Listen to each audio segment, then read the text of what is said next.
Peace, this your host Selah Shalom. And the topic of discussion today is called The Dread Judgment of War and the Results of the Spirits of the Dead. Now, warfare is definitely a dreadful reality.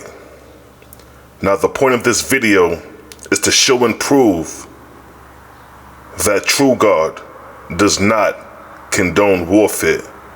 And true God meaning ruler of heaven and earth, not the creator. It's the reason why the Creator said, "Thou shalt not kill or murder." And it's due to the result of the spirits after death. What is the results of the spirits after death? What is the results of the spirits of the dead that die in war? We're going to go into that. But first I want to show scriptures in the Bible where God condones warfare in the scriptures.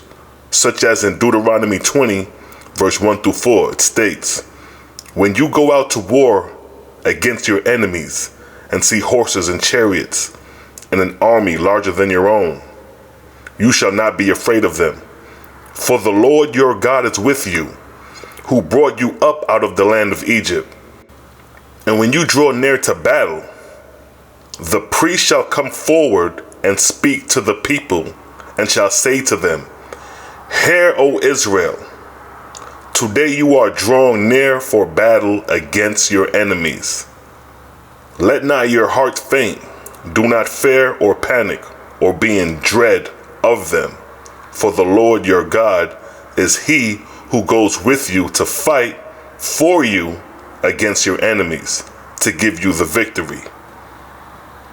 So here we have the Lord God inspiring Israel to engage in warfare. Now the question needs to be asked, what is the benefit of warfare? What is the benefit of killing other people for land or possession? What is the end result? Now what the Bible does not explain is the result of the spirits of the dead after killed in warfare. The Bible does not go into detail on that.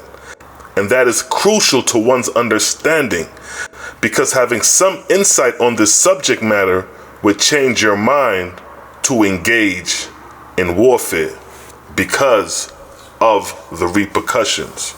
Now in the book of Judgment, chapter 32, 1 through 32,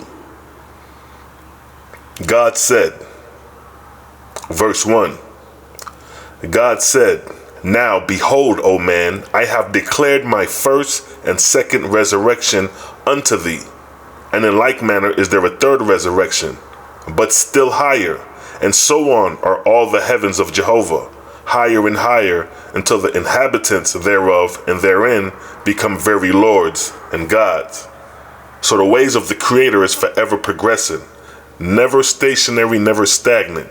Verse 2, "Nevertheless, hear thou, O man, the wisdom of thy God, and be appreciative of the way of resurrection being open up unto thee." So the ways of resurrection is open to all mortals and angels. The ways of resurrections for mortals on earth is to pass through death and then to progress through the 3 atmospheric layers and then into the etherian realms, continually progressing. While the false gods, their strategy is to keep you bound to their heavenly kingdoms within a second or first resurrection, proclaiming their heavenly kingdoms to be the all highest. I want you to understand the difference here. Now verse 3, "Now I declare unto thee, there are angels lower than the first resurrection, being incapacitated from various causes, from knowing who they are, whence they came, or whither they are going. Yea, many of them know not words of speech, nor signs, nor tokens, but are destitute of knowledge as young babies." Now, these are the conditions of angels below the first resurrection. And the first resurrection rests upon the earth itself, while the second and third resurrection reside in the atmospheric layers above the earth. So you can get an idea of the spiritual conditions of these spirits that are resting on the earth. Now the question needs to be asked, how did these angels end up in such conditions? Verse 4, "Many of them died in infancy, Some of them were killed by abortion.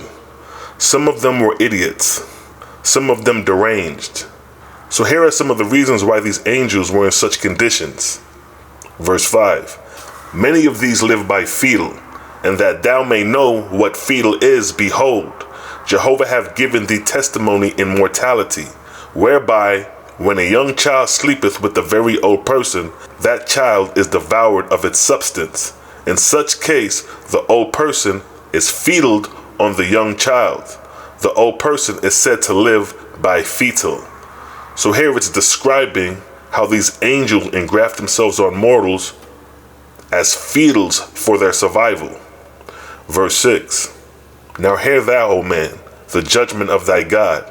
Half the people born into the world, including stillbirths and abortions, die in infancy. Therefore there are 1,000,000,000 angel infants fetal on the earth every 30 years. So all the abortions that women experience, the life of that fetus or infant, depending on the time of death of the baby, the spirit continues to grow in spirit, incapable of physical and spiritual senses, being destitute, as described earlier, growing up in that manner in spirit. Verse 7. These angels never obtain objective knowledge on the corporeal earth, but are compelled to learn subjectively earthly things through mortals upon whom they are fetaled. See that? This is how many of the spirits of the dead are engrafted on mortals through fetal. Verse 8. Judgment is rendered against all nations and people on the earth for this great darkness, these early deaths. And because these angels are thus bound to mortals and cannot go away from them until such time as mortals die, mortals are responsible and bound to train them up by examples of righteousness and good works. See that? So by you being a good person, in return, the spirits that are engrafted on you will be learning good behavior simultaneously. And the same goes for the opposite. If you're being a bad person, the spirit engrafted on you will inspire bad behavior. So the very characteristics of a person's expression shows the nature of the spirit. Now we're going to address the dread hand of war, because the God in the Bible justify warfare. And this God cannot be the true God once you hear this. Verse 9. Now aside from such angels, there are such as are slain in war. Those minds are in chaos, who dying in the heat of passion and fear and anger become wild and bound on the battlefields, or mayhap stroll away into deserted houses and castles and are lost, bewildered, and unapproachable. See that? The Bible never tells you what are the conditions of the spirits of those slain. Verse 10. And of these there are hundreds of millions, and they are in all countries amongst all peoples in the world. See that? So it doesn't matter if you're the chosen. It doesn't matter if you're the Jew or the Gentile. The same conditions hold for both, or for all people. Verse 11. They are distracted and tormented with their own fears and bewilderment. See that? It's like a soldier coming back from war and they are shell-shocked or have horrific nightmares that torment the mind. Even in the book of Discipline, chapter 2, verse 10 and 11, as a quick precept, it states, verse 10, and it hath been shown thee that not only the seer, prophet, Suez, or miracle workers, but that all people are subjected to the influence of the spirits of the dead, even though unconsciously to themselves. Key point there. See that? So you are influenced whether you know it or not. Luckily, you have this information to make you aware that these things are even occurring. Verse 11. It hath been shown that spirits of the dead possess for a long period of time the same characteristics and prejudice as when in mortality. See that? So here it shows that people do not change in the twinkle of an eye after death. So a racist will still be a racist in spirit until he is weaned. A person killed who is killed with wrath and vengeance on their mind will carry that behavior with them in spirit. with the intention of doing harm to the person that killed them. Now consider those innocent people killed by the hands of police.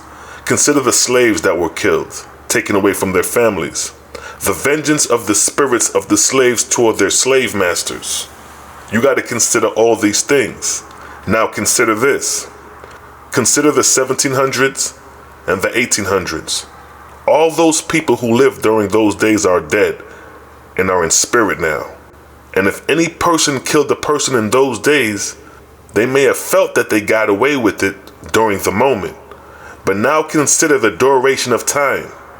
All those people are dead and have to face those that killed them while they was alive on earth. And this is how the spirits of the dead retaliate on those who injured them on earth. See that? Now back to the book of Judgment 32 verse 12, it states, judgment is rendered against all nations and peoples in the world who engage in war, thus bringing these afflictions upon the angels of heaven. And this says it all.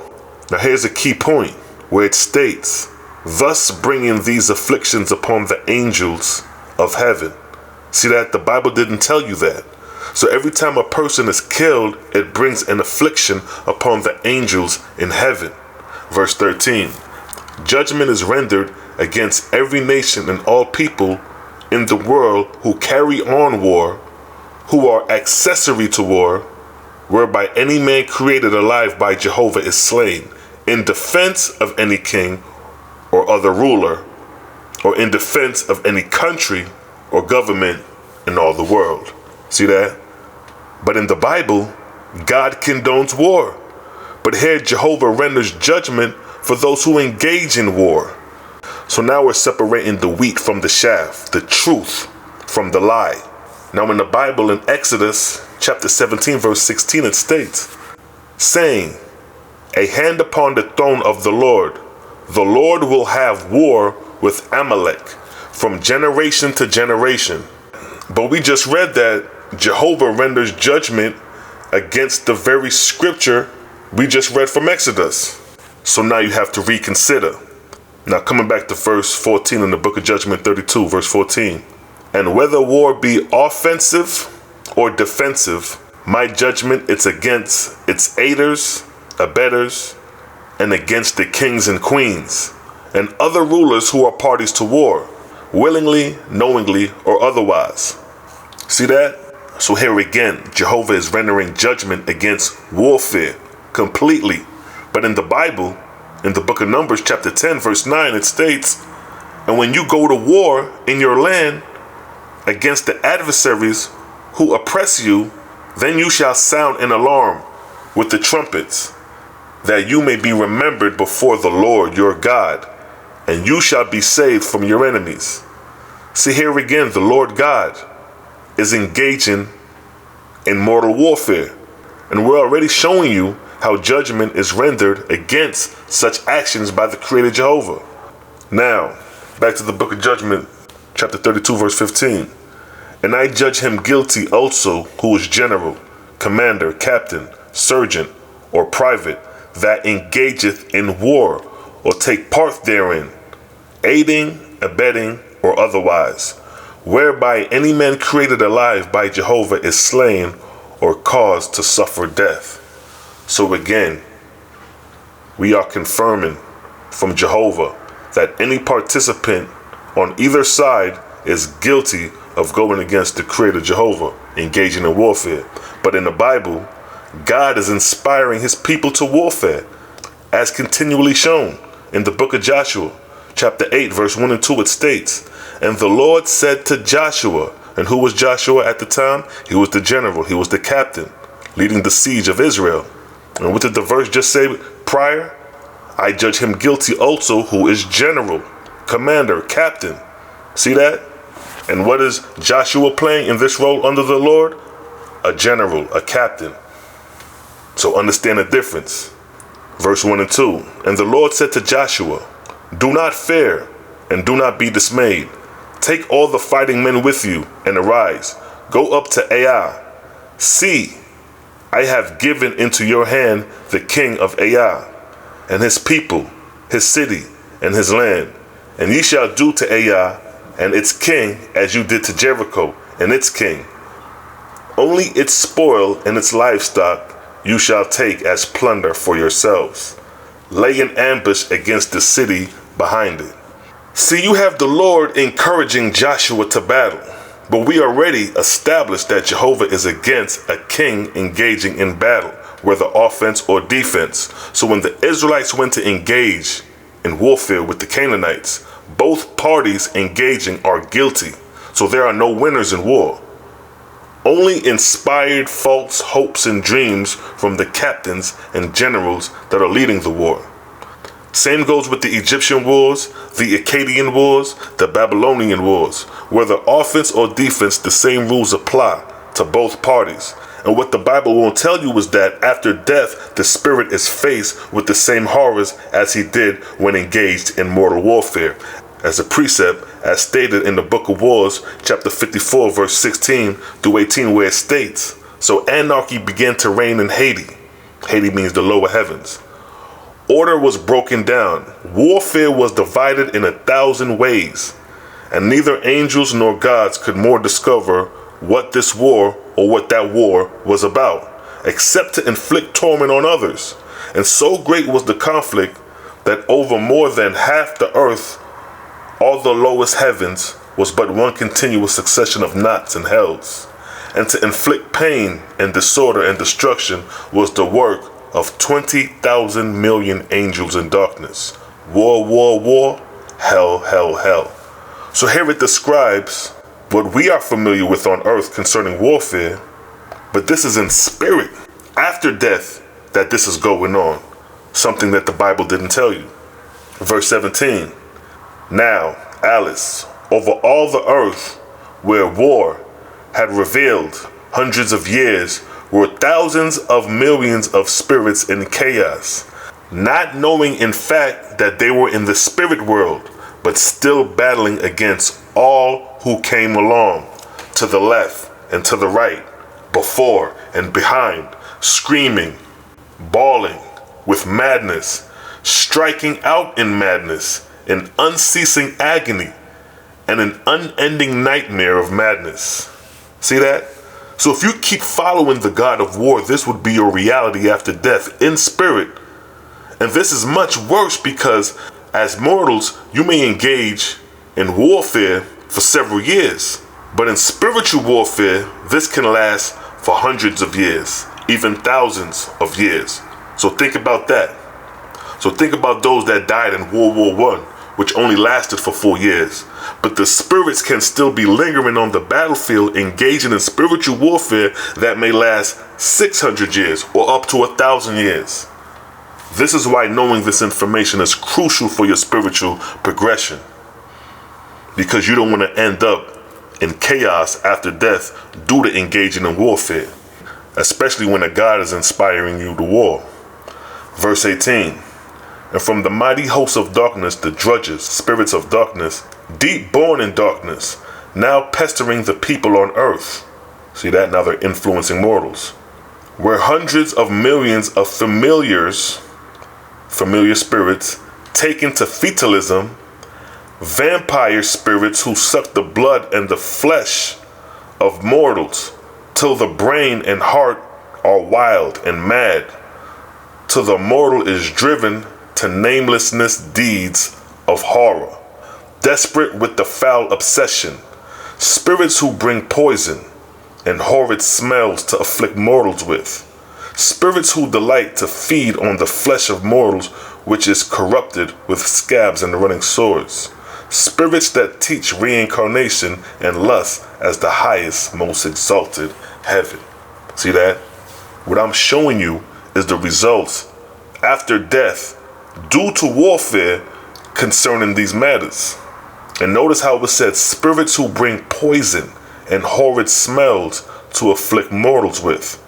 Now they're just talking about the Black Plague re-emerging in China, showing you an influx of foul-smelling spirits that carry these foul smells. See, OAHSPE is revealing these things, showing you the unseen causes that is affecting the physical world. Now back to the book of Judgment 32 verse 16, where it states, "And yet, aside from angels who are in chaos, there are hundreds of millions who are in declination instead of resurrection. Such angels are those who in mortal life were whipped and tortured in prison, or mayhap were hanged or otherwise put to death." Verse 17, "These angels take delight in evil instead of good. Sometimes they go about singly, and sometimes in gangs of hundreds and even thousands." See that? So the spirits of the dead killed in warfare, still lingering, inspire mortals to further evil practices. Verse 18, "In old times the false gods used such angels to fulfill curses on mortals, and to carry poison in the air, and annihilate mortals with foul diseases." See that? Showing you from a spiritual side the effect it has on mortals. Verse 19, "Behold, in this day my angels have shown thee that they can bring flowers and ponderous bodies. Even so could the false god with their trained warrior angels, who delighted in evil, cast mortals in death by poison and suffocation." See that? Verse 20, "Judgment is rendered against all nations and people who use prisons as places for whipping and torturing prisoners, and against all nations and people who put to death by hanging, shooting, or in any way whatsoever any prisoner or any person whom Jehovah created alive." Verse 21, "Judgment is rendered against the judge and the jury who condemn to death any man, against the lawmakers who make or have left in force a law authorizing death as a penalty against any person whom Jehovah created alive." So now look at the stiff judgment Jehovah is laying down. Now, how many judges sentence people to death? Now keep in mind, the person killed can still have vengeance toward the person who killed them or assigned their death, and after death can retaliate upon that person's spirit once they die. This is why Jehovah is rendering judgment against such actions due to this reality. And these are the cause for the conditions of hell. So now when the Creator says, "Thou shalt not kill and murder," now you have a deeper understanding of the reason. Verse 22, "And this is the bondage I put upon all such as obey not my judgment, and conform thereto. They shall not rise above the first resurrection in heaven, while war remain upon the earth, even though their bondage be 100 years or 1,000 years. Yet this my judgment against them shall not be put aside." See that? So Jehovah states that as long as war remain on the earth, all those participants will not rise above the first resurrection. And the first resurrection rests upon the earth itself. And this is why mortals are influenced by so many angels or spirits. Verse 23, "Neither shall any king or queen, nor any other ruler in all the world impress as a soldier any man who is unwillingly to engage in war. And whosoever obeyeth not this my judgment shall not rise above the first resurrection in heaven, while war remaineth on earth." See that? Verse 24, "Neither will I more consider the prayers of any king or queen or any other ruler or any nation or people in all the world who engage in war, offense or defense, or who aid or abet war in any way whatsoever." See that? Now, how many times we see soldiers praying? Who they praying to? The only answer these soldiers will get an answer from is a false god to inspire them on to victory. Understand the difference. Verse 25, "But I will abandon all such people, and my Lord shall abandon them, and my holy angel shall abandon them." Verse 26, "And they shall be left as a prey to their own harvest of evil spirits, and to all manner of drudges, evil spirits." Verse 27, "And they shall be afflicted with assassinations, and intriguers, and despoilers, and with anarchy, and riots, and destruction." See that? All that comes with warfare. Once the holy angels withdraw their protection, from a city, this is the end result. And this is also based off the rules of prophecy. When you see cities in war, know that the Creator's angels have withdrawn from that place. Verse 28. For they shall be made to understand that whosoever Jehovah created alive is sacred upon the earth, and that whosoever heedeth not this, my judgment sinneth against the Creator. And whosoever heedeth not these my judgments sinneth against the Almighty. So the same way mortals can sin, so can the gods. See that? You never thought about that, I'm sure, because you've been taught to think that God is the Creator, not understanding that God is a title bestowed on an angel, and an angel was a one-time mortal being. So as above, so below. So if mortals can sin, so can the angels. Verse 29. Behold, it is not a sufficient apology for them to say, oh, an evil king will come upon my country and possess it. Verse 30. I say unto thee, O man, all countries are Jehovah's. Be thou his servant unto peace and righteousness, having faith in him. Verse 31. Behold, thy God hath come to put away old things, and to give unto you the kingdoms of Jehovah, as they are in his exalted heavens. Verse 32. Heed thou the judgments of thy God, thou cannot stay the hand of the Almighty. So these are the true revelations of true God, Son of Jehovah, concerning the dread hand of war and the conditions of the spirits of the dead. And with that, I'd like to say peace and blessings. Shalom.